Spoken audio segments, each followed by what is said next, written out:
विवादों के बीच एक सवाल किसी के भी मन में उठ सकता है। सवाल ये कि भारत बायोटेक की स्वदेशी वैक्सीन पर भरोसा कैसे करें। इसका जवाब स्वास्थ्य मंत्रालय की प्रेस कॉन्फ्रेंस में मिला। वहीं भारत बायोटेक ने भी 123 देशों के लिए वैक्सीन बनाने के अपने ट्रैक रिकॉर्ड का हवाला दिया। देश में कोरोना को मात देने के लिए वैक्सीनेशन की तैयारी पूरी है।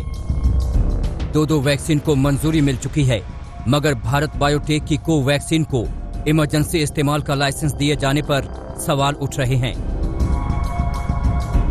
सवाल ये उठ रहा है कि भारत बायोटेक को लाइसेंस कैसे मिल गया, जबकि उसने अभी सिर्फ दूसरे फेज का ट्रायल पूरा किया है। उसके तीसरे फेज का ट्रायल अभी बाकी है। इसका जवाब आईसीएमआर के प्रमुख बलराम भार्गव ने दिया। भारत बायोटेक की कोवैक्सीन को लेकर सवाल सुरक्षा का है। ये कितनी सेफ होगी? तो पहली बात यह कि वैक्सीन का सेफ्टी डेटा उपलब्ध है, इसके साइड इफेक्ट्स कम से कम हैं।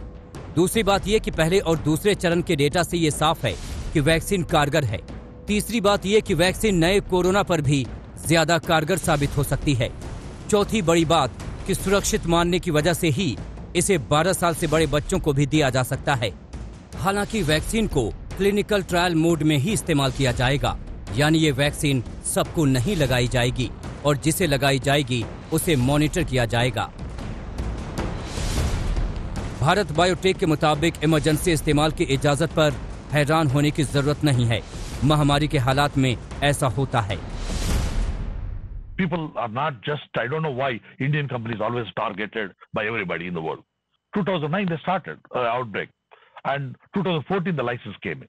So that means emergency license is allowed globally. It is a practice. Even US government says if you have good immunogenicity data, can be done in emergency authorization.